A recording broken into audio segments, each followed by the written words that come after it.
ロビンくんの部屋。はい、皆さんお疲れ様です。前回前々回とですね、ブレーキの交換の方をしていたわけなんですけども、それに合わせてなんと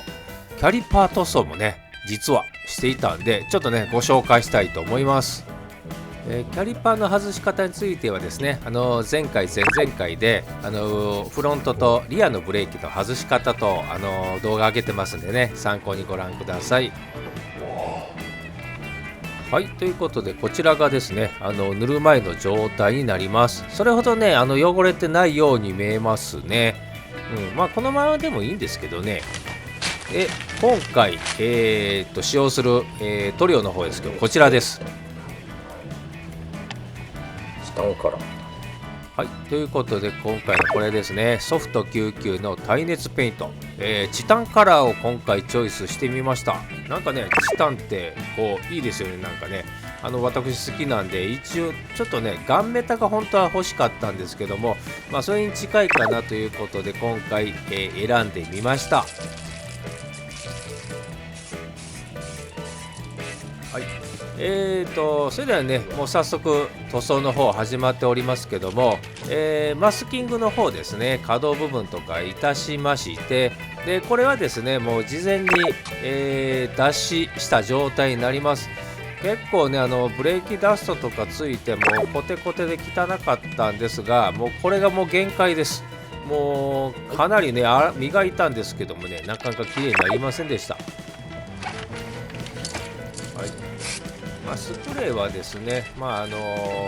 軽くねべったりこう塗りすぎてしまったらもう塗料が垂れるので、ちょっとずつかけて塗っていきます。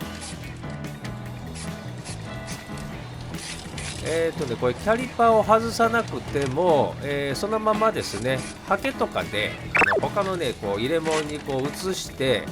塗料をですね移して、それでハケで塗るっていうこともできると思いますので、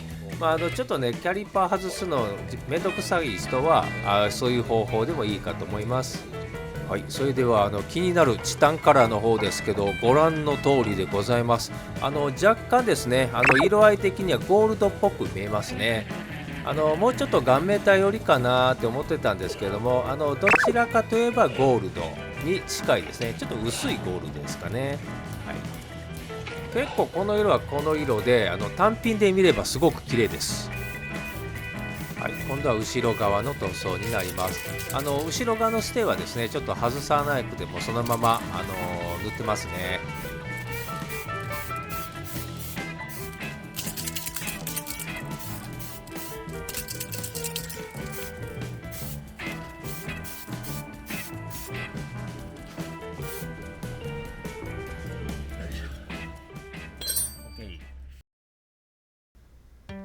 はい、それではビフォーアフターです。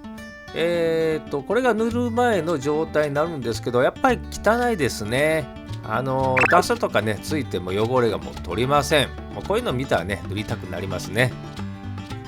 はい、こちらが、塗装後の状態です。やはりですね塗った後は綺麗ですよね。チタンカラーなんですけども、もうご覧の通りちょっとね、薄いゴールド系の色になりました。はい、こちらがホイールをつけた状態の塗る前ですね。はい、こんな感じで、やっぱりねこう全体的にこうホイールも汚れて汚いですけども、はい、これが塗った後になりますとこんな感じですね。ちょっとねホイールも磨いちゃいましたけども、感想としましてはあまり目立たないって言いますか、純正に近い状態になりました。はい、ということでね、せっかく一生懸命こう塗ったんですけども、ちょっと塗った感じがあんまりしないっていうのがこう、感想ですね。リアなんかねキャリパー小さいんで余計にこう目立ちませんけども、近くで見たらね結構綺麗な状態になっております。はい、ということでね今回のこのチタンカラーを使いましたけども、またね皆さんお好きなカラーで見てみてください。